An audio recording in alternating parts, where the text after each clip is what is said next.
এক লোক বাড়িতে এসে তার ভাবিকে উড়াধরা পিটানো শুরু করেছে।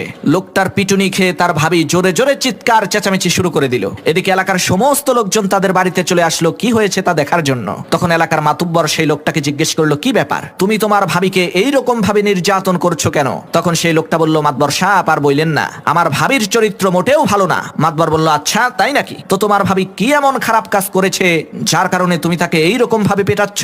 তখন সেই লোকটা বলল, মাতবর সাহেব কি বলবো দুঃখের কথা, আমাদের এই এলাকার যাকে আমি জিজ্ঞেস করি, কি ভাই মোবাইলে কার সাথে কথা বলেন, আজব ব্যাপার, সবাই বলে তোমার ভাবির সাথে কথা বলি। তাহলে মাতবর সাহেব আপনিই বলেন আমার ভাবির চরিত্র কত খারাপ, সে এলাকার সমস্ত পরপুরুষের সাথে মোবাইলে কথা বলে। তখন মাতবর বলল, আরে বেয়াকুব, আসলে বিষয়টা এইরকম না।